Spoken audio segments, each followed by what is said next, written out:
All right, team leaders, welcome. It is November 24th, 2010, the day before Thanksgiving, so I'm very thankful that everybody's going to be on the call here today live. We have Julio Sanchez. Welcome, Julio, from Florida. Thank you, Stephen. Hey, my pleasure. I appreciate you taking the time to do this. Before we start, just a couple of quick things. We've got 37 days, 37 calendar days left for the 10 by 11 capper challenge, and to date that I know of, we've got about five of our team leaders out there that have already hit it and surpassed it officially, and there are a ton more, and Julio is one. You're going to hear about him here shortly. That is on the brink and approaching that goal very, very quickly. So having said all that, I want to welcome Julio, and let's go ahead and jump on in. Is that good with you, Julio? Absolutely. Okay, all right. So to start us off here for the team leader call here today, a lot of people may or may not know you, but can you take a few minutes and just begin and open us up and tell us a bit about yourself? I've been in real estate since the end of October of 2005.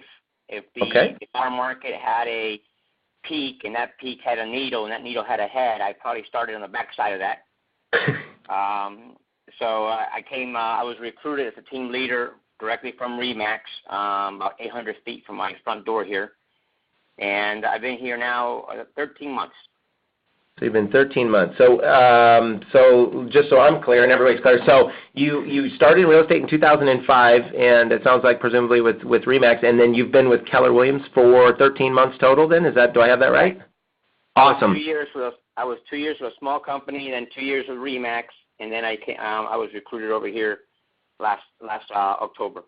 Last October. Awesome. So you've been with our company for that amount of time, so that's fantastic. Well, definitely excited about that. Tell us a little bit about now you're in Florida, but tell us about your the real estate market and the conditions that your agents and you are surrounded with in your backyard. Yeah, we're about 40% short sales, 40 to 50% short sales, maybe 25% REOs, and the rest is resales.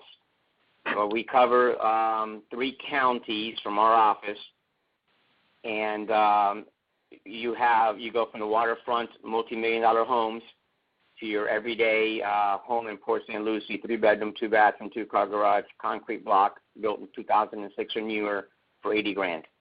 For $80,000. Okay. Now, where in Florida? What's the closest big town so that people that don't know Florida very well? What are you closest? We are just north of West Palm Beach. Just north of West Palm Beach. Perfect. Okay. So you're talking 40 to 50% short sales and 25% REOs.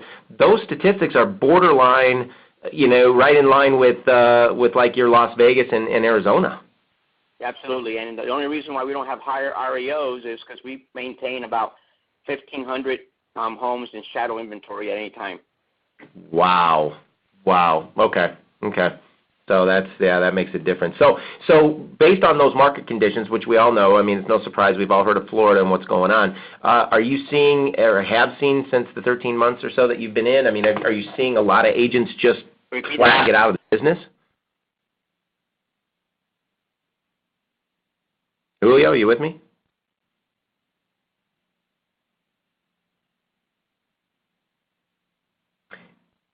You know what? I'm showing that Julio something went wrong, folks, and Julio dropped the call. So let's give him a minute, and I'm guessing that he's going to pop back on here in a minute. It looks like he's on his cell phone, so I bet he lost signal here and dropped it. So hold tight with me, folks. Technical difficulty. Yeah, there we go. You're back on. Julio? *6. Yeah, we had a little brownout here. There you go. Now we can hear you again. Yeah, I saw on the monitor here you dropped off. So, okay, we all good. Okay. So let's keep moving here. Then then can you then also for the team leaders on the call kind of describe your market center? How many agents do you have? And let's kind of I like to paint that picture exactly what you're dealing with. So how does your market center look? We are at 146 today. We started with 70. The market center was relatively new, maybe 2 years old, had gone through 4 team leaders. I honestly feel that the 70 that were here, when I got here, were all visionaries because they had a profit share, but they believed in the model, so they were all heart. They were 100% heart. Okay, and obviously that makes a huge difference. Absolutely. They believed in it, they believed in the model, and they stuck to it, Right. So I was just doing some math here on the backside. So you started with 70 13 months ago. You've got 146 net agents today. So you've got a net gain of 76 agents, which over the course of your time is averaging a 5.8 net agents per month. Do I have that? Does that sound about right? Yeah, we recruited 97 in 12 months, lost only 22 of them. And of the 22 we lost, not a single one went to the competition. They all, just got out of the business is what they did? Right.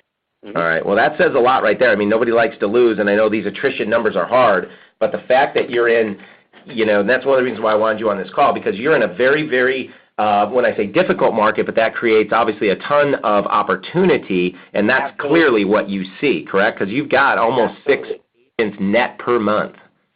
Right. That's correct. So congratulations to you, and that's huge. And that's because out there we hear a lot of, the market's tough or this, that, and I know it's easy to use an excuse, but and you've got a great one, but you don't accept that, do you? Not at all. So awesome. Well, let's jump in then to ask this question. How many cappers have you recruited since September 13th, which is when Mark Willis from the stage at Mega Agent Camp announced the 10 capper challenge? So how many do you have so far for that contest? For that contest, I have 6. You have 6 total. I hope to be at 8 by December 1st. Okay, so you've got 2 more that you're feeling pretty confident then. That's correct. That are coming in. So that's great. And what's your cap, Julio? 20,000. 20,000? Okay, so you're looking at about a $2.2 million producer or so? That's correct. Is it right in there somewhere? Okay. Well, congratulations on that. That's awesome. So now if you think about this, and again, I'm just trying to paint this picture, Julio, and how well you've done. So you've got a $20,000 cap with an average of $80,000. Your average price is $8,000. Yes, actually, the lower end is at $62 per square feet. An average sales price of $106. Average sales price of 106. So the bottom line, though, is that's a lot of transactions that your agents need to do in order to cap. Yeah, they got to do 20 transactions or better a year, right? And that's my point. So, and so that's remarkable because, you need to do 20-plus transactions just to be a capper, Right. So, that's adding to it. So, again, congratulations. That's awesome. So, well, let me ask you a question then. You've got 6. You're targeting, you've got 2 more that are most likely going to come in. Are you going to make it? Are you going to make it to the 10 or better by the end of the year? Yeah, absolutely. I feel that by the middle of December I've met my numbers. Okay. Well, you're on course. So let me ask you this then, and it's okay to be completely candid and honest. It's not bragging or whatever, but you've done remarkably well, especially you've been in the company for 13 months. You've like I said, you've got almost a net average of 6 agents during that time, net, which is huge. Why and how are you so successful in doing this? I always give 100% credit to my AOC at this point because when we had our AOC clinic in January with Bev, it was all about making them selfish and making them, helping them grow to level 1. So back in January, we had a retreat, and we actually sat down and defined what a warm lead was. Okay. And after we defined it, I made myself accountable to them for any lead they gave me. So we tracked the leads. At any time they can come to my office and see how many phone calls I've made to those people, where we're at in conversation. So they started getting confident that their leads were being worked.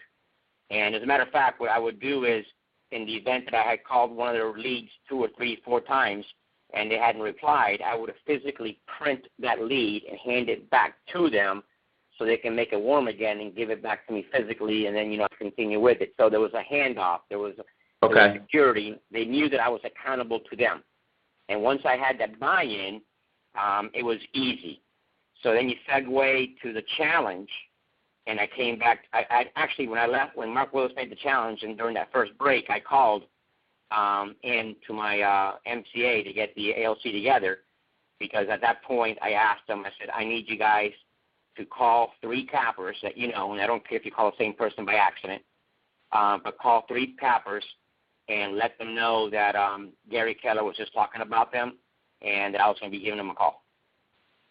Wow. So that's awesome. And I think the aha I just had was that at the event, at Mega Camp, which A, you were there, B, when Mark announced that, you immediately on the next break got up and did something about it. You called into the market center and called a kind of an all points meeting, I imagine.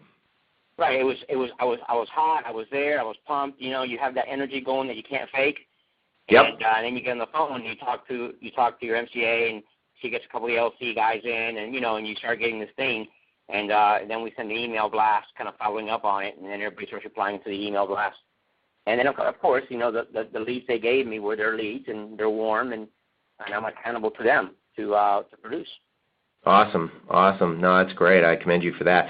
Going back then, you said go at the ALC clinic, right, is where, you had brought that up. The ALC clinic. Now, let's talk just a little bit about that. At that ALC clinic, when you said, you were talking to them about it, and did you, in essence, and now you didn't say it, but I don't want to put words in your mouth here, but did you help kind of the ALC discover a little bit or reconnect or touch base with their big whys? Oh, absolutely. I mean, that was the whole thing of that ALC clinic of 2010 was their big why, and it was about making the ALC selfish and increasing their production by 15%, selfish about leadership, and selfish about growing their level 1. Okay, and connecting on what that means for them, right? And what growing the level 1 means to them, right? Right, exactly. So that was like I said, this ALC was all heart and had never been to an ALC clinic. They had never been to Austin. They hear the word culture and they use it as a jargon word that didn't really mean the culture that you and I would know from being in Austin. So bringing the ALC clinic down to our region and getting in front of other ALCs who are in culture was a big aha for them, and they wanted that. Gotcha. So that was attractive to them. Yeah, that was attractive to them. So as a matter of fact, we're looking forward to January's ALC clinic again, and now there's excitement looking forward to it. Gotcha. Okay. And then the piggyback on this is that you got them to connect with that, and then I loved your spot about that you're accountable then to them, right, to make it happen. I mean, they give you the leads, and you're accountable to them. Right. So I got this big board where I have every ALC person who has given me a lead. I have a current and year-to-date. So in November, let's say Jim Mitchum has given me 6 leads, 1 has signed in, but year-to-date, he's given me 12 leads and 4 has signed in. So it's on the board. And okay. Originally, it was only for the ALC, so I had it in the training room. That's a high-traffic area. We train every day, so everybody would see it. And then what would happen is the new agents that got recruited would see that their sponsor was on the board, and they wanted to be on it. So then I said, okay, we'll open up to our new agents. We'll open up to all the agents, and then it was first all the new agents getting credit, and then the existing agents, they didn't want to be left behind, so they wanted to get on the board, and they started feeding me leads. So at any one time, I worked with 40 to 61 leads. That's awesome. So now, did you intend for that to happen? I mean, was that your vision the whole way along, or is it just something that kind of by happenstance you said, let's post the results and look what's happening, and then it showed up? Right. It was that was my focus. That was my goal with the ALC. I never knew that it would take a life of its own. And that was the exciting part was, we talked about the sentinel effect. If you document it and you watch it, it happens, and then all of a sudden it grew outside the ALC, and it became exciting. So it's in a high traffic area, everybody walking by, and what I do is on the current side, every time I get a lead, I walk out with my marker and I change the number or I add the person. And it's a big deal because everybody sees it. And then on the tell me something good that we send out every week, everybody who's recruited says sponsored by whoever. So now, they're getting FaceTime on our weekly emails. And then our power meetings, I have I have a projector, and one of the things that I show is all the new agents that have come in and who sponsored them. So people want to get on the board. They want to be recognized. That's awesome. That's awesome. Can I ask you for a favor? Yeah. Would you be able to, at some point when you have a couple of minutes or have your staff, take a picture of that board and post it up on the Keller Williams Realty TL Connect Facebook page? Okay. Would you be willing to do that? Just a picture. Yeah, I would love to see that, just to see what that board looks like. And I'm guessing maybe others out there would like to see the same. So if you could do that, that'd be awesome. That'd be awesome. So as obviously as your role as a TL, this is kind of a heavy question, but what do you focus on? I mean, daily. You get in there on an average day, making it a great day. But what do you focus on? What are your big rocks that goes through Julio's mind when he walks in that door as a team leader? I have to be honest with you. I focus on calls. I am a numbers person. I track my numbers. I know that if I make 3 calls, I will talk to somebody. And if I talk to 3 people, I know that I'll get an appointment. It's just I know it. So yesterday when I made 15 calls and I didn't talk to anybody at all, I laughed because I realized that I guess people were checking out for holidays. So they already left, huh? Yeah, so I knew that I was outside my numbers, But yes, I don't care what script you use, what needs analysis, Gary's rich, whatever. There's no substitute just for the grunt work of making the calls. Right. Well, I'm taking notes here. You said for every 3 calls you make, you typically make 1 contact, and right. With 3 contacts, you typically get 1 appointment. Did I hear that right? Right. So that's correct. So that's my day. So I work on getting my appointments for the day, to fill up my appointment time. I do have time blocked an hour and a half at 2 o'clock and an hour and a half at 3:30 for my recruiting appointments, and so I work real hard on getting my 10. When I don't get my 10, I do go to open houses and visit them at the open houses. So I try to make 10 appointments a week consistently. Okay, so that was going to be my next piggyback question, which is you're following the 2-10-40? Correct. Correct. The 2 appointments a day, 10 appointments a week, 40 appointments a month. Right. Okay. And okay. And then what happens? The numbers don't lie. So that's the only thing I can say is you got to make the calls consistently every day. Consistently every day. Gotcha. Okay, and that's your focus. That's perfect. That's what I'm because there's no other substitute for that. No, there's not, and it's consistency at that level. So I'm assuming then, based on if you're that structured and obviously getting the results, then I'm guessing that between your ALC, your MCA, your DOFI, and everybody in between is pretty much taking a lot of the day-to-day off of your plate and allowing you to time block and to make those calls and to get those recruiting appointments in, correct? Yes. The call time, my call time, although it's from 9 to 11, and my door is closed and the sign says "Not disturb, do not talk, knock, jiggle, wiggle the knob," whatever, that is really my time to make the calls. But then what happens is, you have training, you have a bunch of other stuff. You got your recruiting appointments where you try to fit in all your GATA minutes. And but I also use that time to follow up on calls. I never leave voice messages, so a lot of times I get a call back, "Hey, did you call me?" So it's time to return those phone calls. So even though I've got time blocked for 2 hours a day to make the calls, of course the calls are made throughout the whole day also. Okay. No, it makes sense. And then let me ask you this question. What is your purpose on those calls? Meaning when you're making all those calls, is it to sell Keller Williams across the phone? No, I never make it about Keller Williams. I make it about them and getting to meet with them and talk about real estate.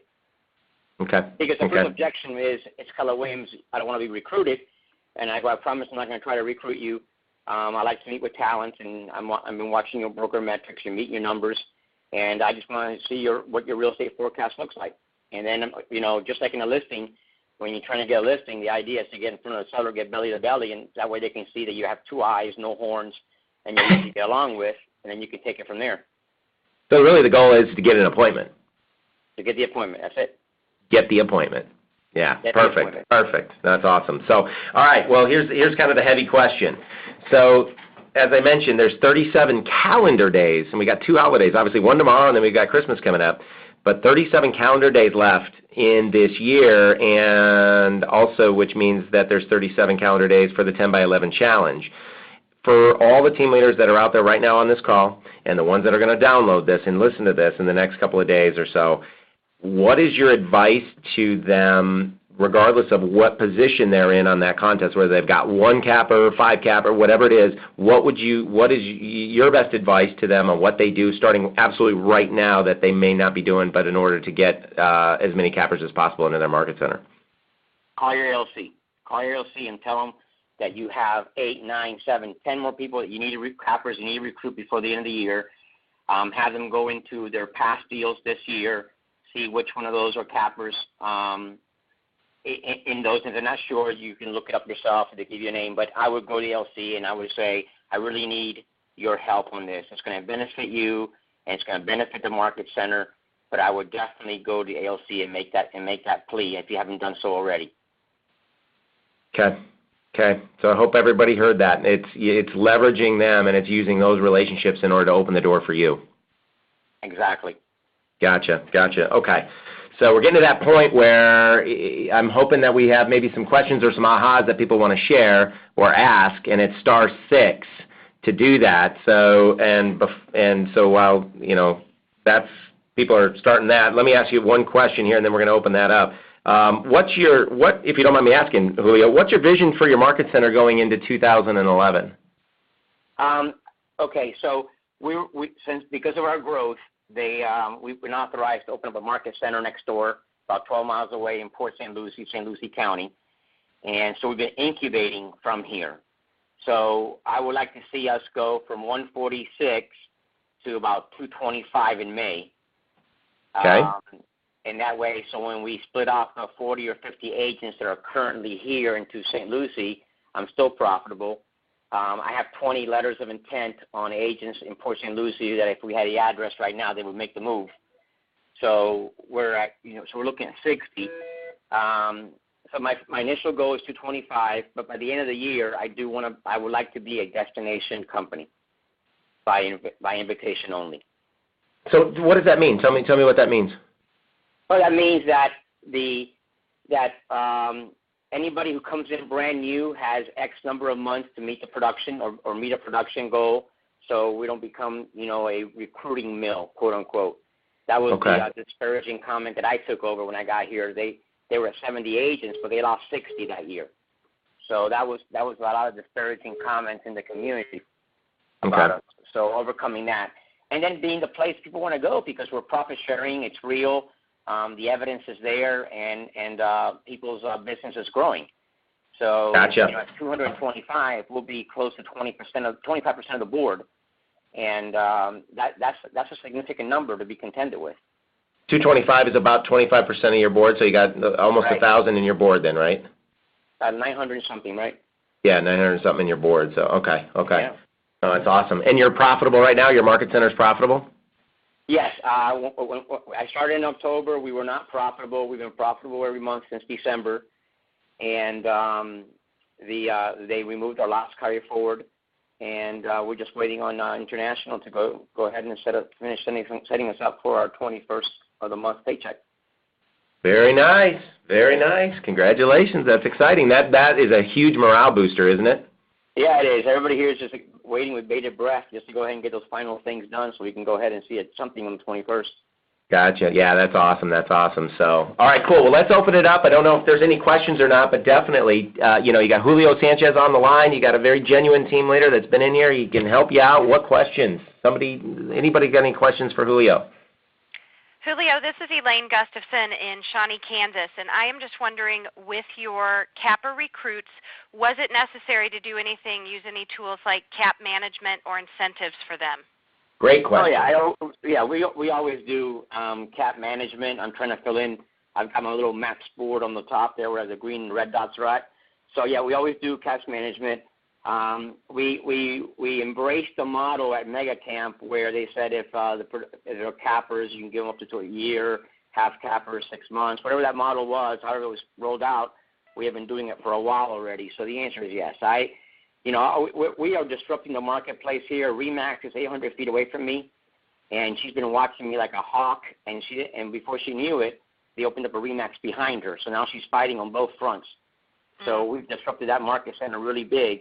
And my goal is every capper I take from her is $2,500 a month that she loses in revenue. And as long as she doesn't get it, and I don't get it for a while, I'm okay with it. Mm-hmm. So, we make it very sexy for them to come over. And then while they're here, we have a commitment that if any megas that I bring in, automatically go to FSO so we can get them in culture and get them away from that, selfish kind of attitude that we mostly had before we got to Keller Williams. Great. I appreciate that. That's a great answer. That's a great question, too. So who else? Who else has got a question out there for Julio?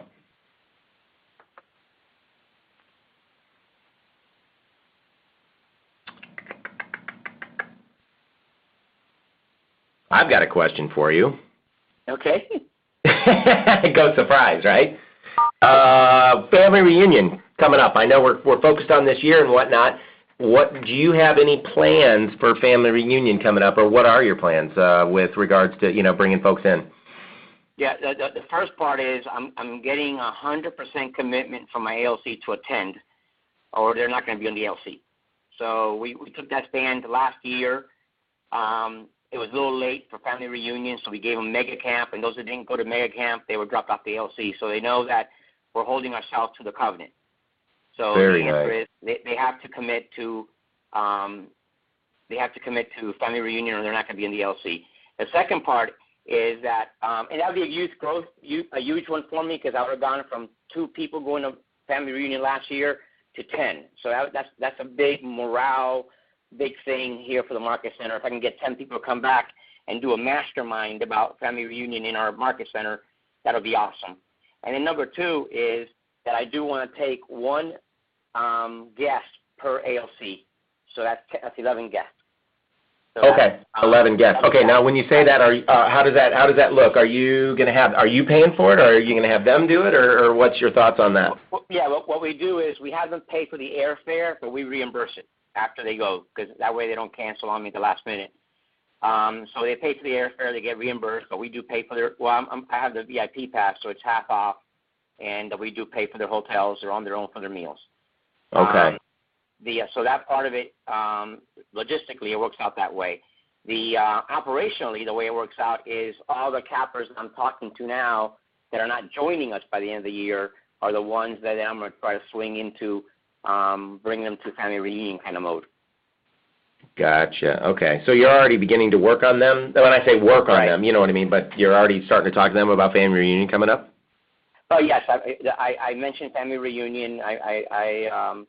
And why we call it family reunion as opposed to convention and stuff like that. So, but I reserve it, and I make a very little mention of it because right now the carrot that I want to dangle on them is signing up before the end of the year. So once I know that they can't sign up or they won't sign up, then I can switch gears to, the inducement of family reunion, flying them there, stuff like that. Gotcha. Okay. No, that's awesome. So if I understand you correctly, you're targeting all your ALC and then bringing at least 1 guest with them, right? Which was 11 on your ALC. Then is that what you said? I will be up to 10, and I'm number 11.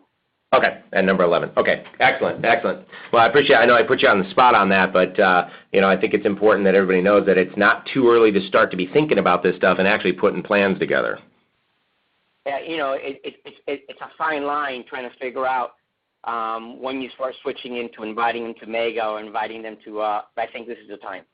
Yeah, it is the time. So yeah, awesome. All right, well, let's open it up for what. Is there anybody else that's got a question? And if not, we're going to let Julio go and get on with the rest of his day, so he can get on with his holiday. Anybody have another question for Julio? Julio, it's Jim Moberly. How are you? Oh my God, I'm in trouble. Hey, real quick, You know, the buy-in with your ALC and really creating those warm leads for you, besides using your board, and I appreciate you, Steve, suggesting we get that put on the site. What are you doing really to create that excitement besides showing them with the profit share? I mean, how are you getting them really involved and active? I have to be honest with you that once they see that I am talking to them about their leads and that I'm truly accountable, that created the excitement. Okay. It's no different than when you're coaching a listing agent or somebody who wants to become a listing agent and you're coaching them, and when they talk to you, they don't talk to you about the problems that they're encountering, or they're not talking to you about, you know, the highs and the lows of the meetings. You know that they're not working it. Well, it's no different with us. You know, they know that I'm working their number, because when I see them, I go, hey, regarding Cindy, you know, I talked to her this, and she said this, she may be coming in.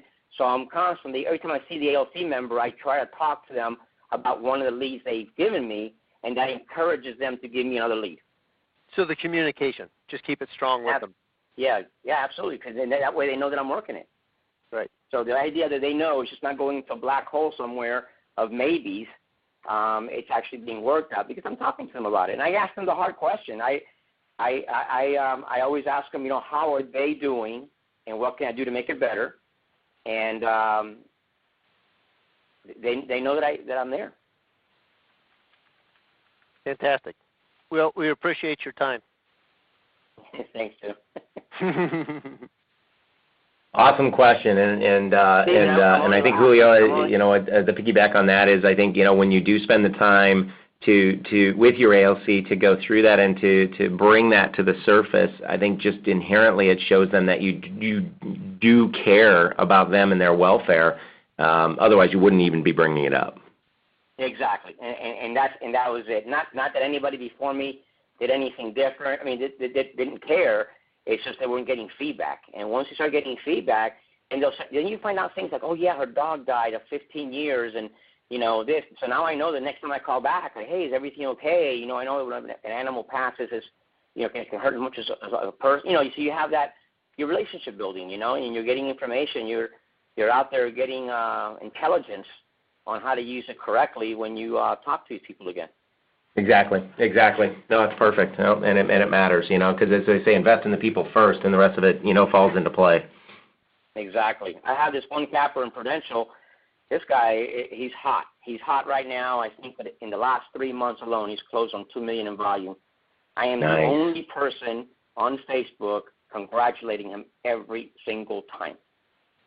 Really? And, yeah, and it's getting to a point where he says, you know, Julio, I really appreciate these comments. And he's posting that on Facebook. Yeah, so and did you have a relationship with this guy before, or no? Yeah, I had a deal with him when I was an agent that was a terrible deal that went nowhere, but him and I were fine with it. You know, we it wasn't us, but we dealt with it, and so, you know, just, you know, staying with it later and just, you know, maintaining that kind of positive reinforcement, and you know, and he is hot. I mean, you got to acknowledge it. The guy's hot right now, you know. Yeah, he's hot, and he'd love to have him, you know, hot with you. So, let me just ask one final question. If nobody else has any other questions, if you do, chime in. But otherwise, we'll just kind of wrap this up. Let's just dive into the Facebook question really quick. How much are you using Facebook, and in what fashion? Just, you know, quickly here, Julio. But I mean, how you're using it? I time block my lunch 12 to 1. I eat it at my desk, and I Facebook during that time. Okay, so it's chew and make status comments. Yeah.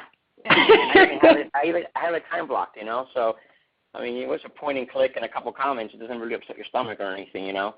Yeah, right. Okay, and that's every day, pretty much. Yeah, every day I post my quote of the day at noon. That's where I start with. I post that quote. And you see it on Facebook at noon. I post it, and you know, then I just, you know, surf a little bit, and I don't put a lot of time into it, but it's good time. No, exactly. And if anybody out there that wants to Facebook you, Julio Sanchez, and friend request you, and then you can see your posts and your feeds, right? Yeah, I'll have a picture of Jim Moberly on it. It's a big bulldog with a cigar in their mouth. Nice. Hey, watch it, Superman. I got stories. What goes on Facebook stays on Facebook, so let's keep it. Right. So be careful. Be up on Team Leader Boot Camp, man. Oh, okay. Well, does anybody else have any final questions in for Julio? If not, then we'll wrap up.